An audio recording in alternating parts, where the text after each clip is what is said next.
জল দেয়। জল দিলে যখন হাওয়াটা গরমে লু হাওয়া চলে তখন কিন্তু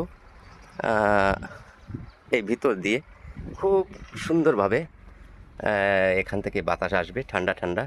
দেখুন কত সুন্দর ঘরটি তৈরি করেছে।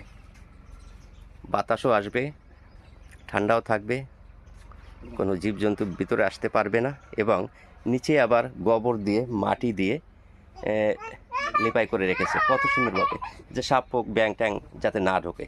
তো বন্ধুগণ, অনেক দিনের আশা ছিল এরকম একটা ছবি বা ঘর আপনাদের দেখাবো।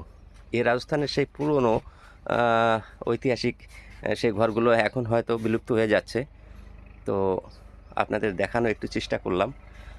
খুব সুন্দরভাবে ঘরটা সাজিয়েছে আর খুব ভালো লাগছে দেখতে। আর পাশে আমাদের ওখানে যেমন তরমুজের ক্ষেত করতাম আগে, তার পাশে এরকম ছোট্ট একটা কুড়ে ঘর।